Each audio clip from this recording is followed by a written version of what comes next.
exciting day today. We have the plank here.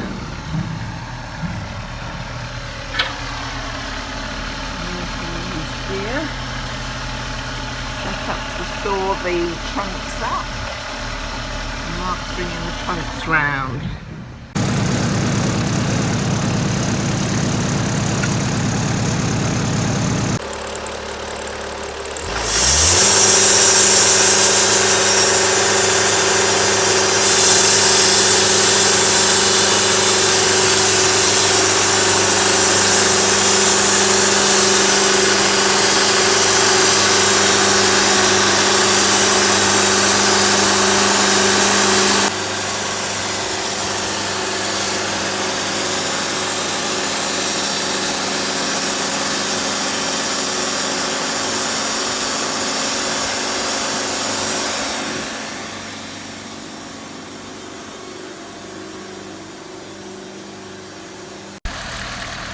So it's all finished now, and that's all the tree trunks sliced up into planks. And the champ's just packing up to go home.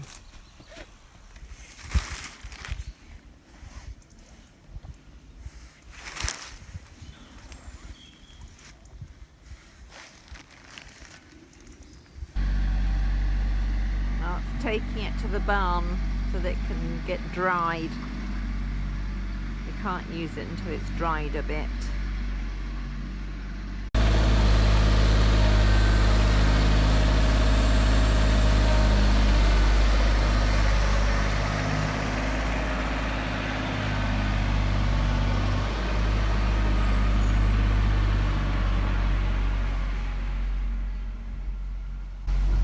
So there it is in the barn. We'll offload it tomorrow. It's raining at the moment. We're going to stack it up so it can all dry. Up through that doorway in the barn wall, that's where the owl lives.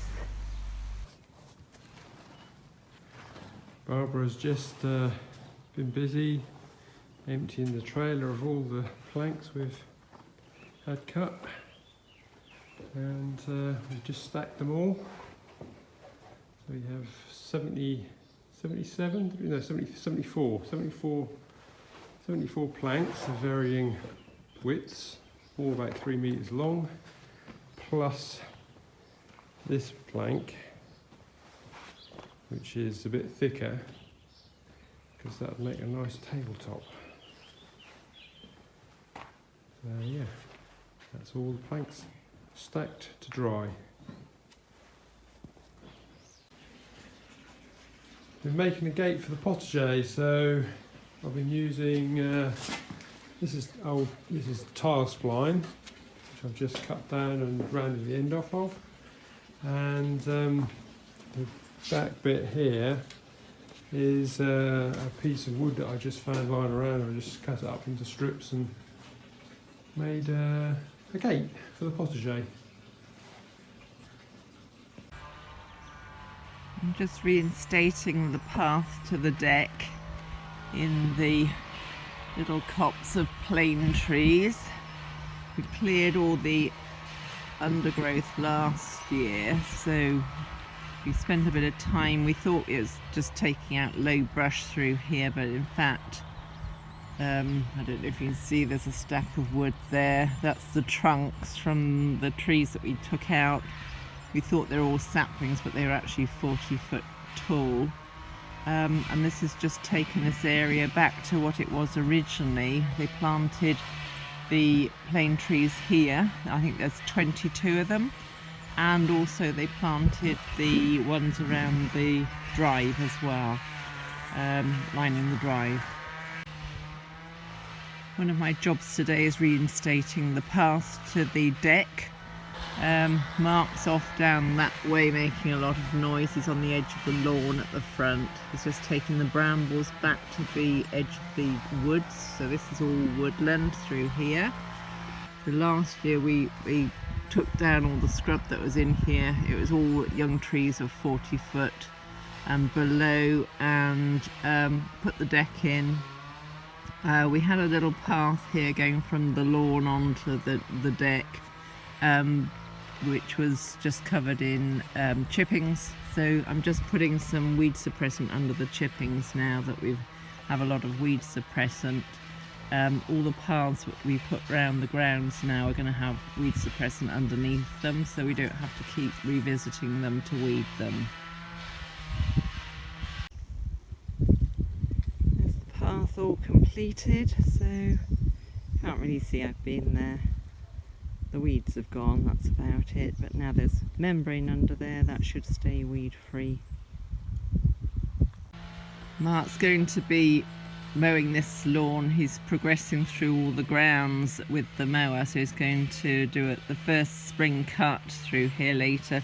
What I've done is, apart from having a silver tabby, I've been digging up all of what looks like grass, but it's actually, these are cylindrical leaves. This is all wild chives. So all the wild chives I've been able to find in the lawn, clumps and clumps of it I've dug up, so I'm going to put those back into the woodland so we don't lose them when it's mown. So there's more wild chives here on the edge of the drive. As I say, they've got cylindrical leaves, that's how you know they're an allium. So they are chives. I don't think we've got anything bigger than that. The wildflowers are all coming out here. So all the primulas are coming out. There are carpets of violets everywhere. If the sun's warm in the afternoon, you can smell them all around the house, all these violets. The chives that I've just transplanted, I've put at the top of the drive. So because we have quite a carpet here already on the right hand side, I've extended it into this area. So the top of the drive on either side. This side looks the damper side. Again, we've got violets here, so I've put the odd clump of chives in with it.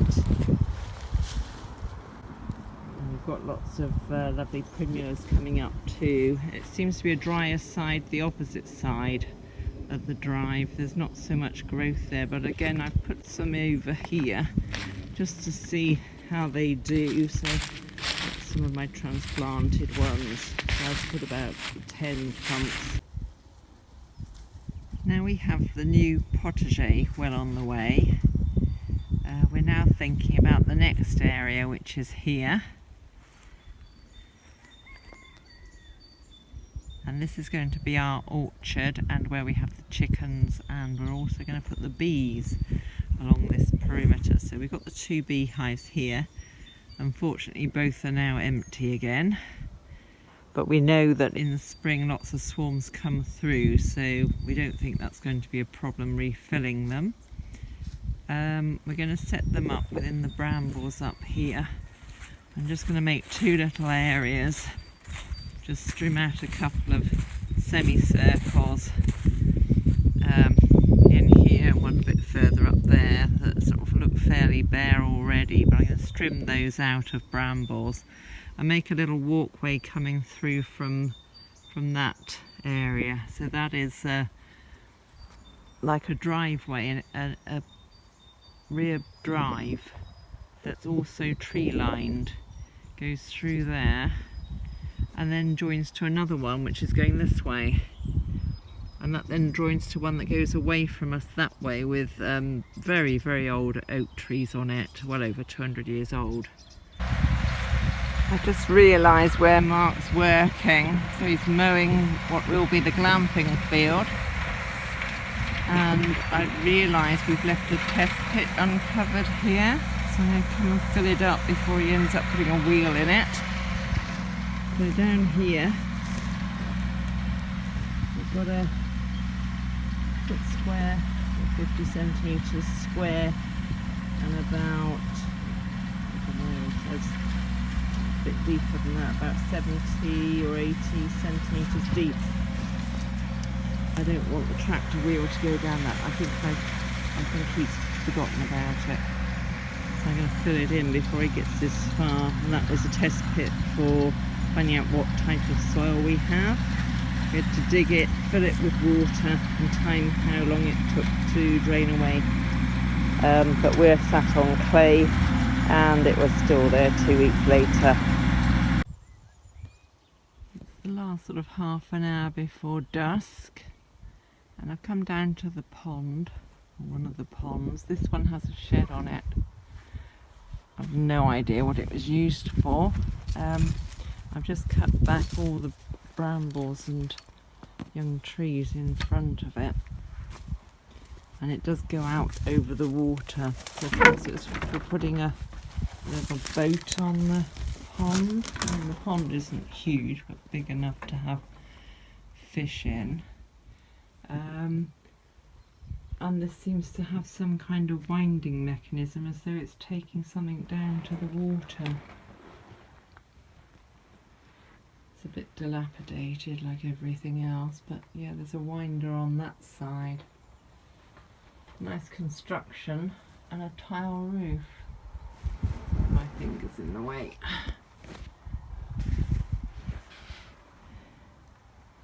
Quite a few brambles growing through it, so I'll get rid of those and perhaps we can work out what it was for. I'm just doing some staining on the woodwork of the barn with the stair tower in it. So the stair tower is part of the original chateau that burnt down, and there have been stables built either side of the tower, so I've just been doing some staining on the woodwork. There's a couple of filled in doors there that have shutters in them, and the stable door there.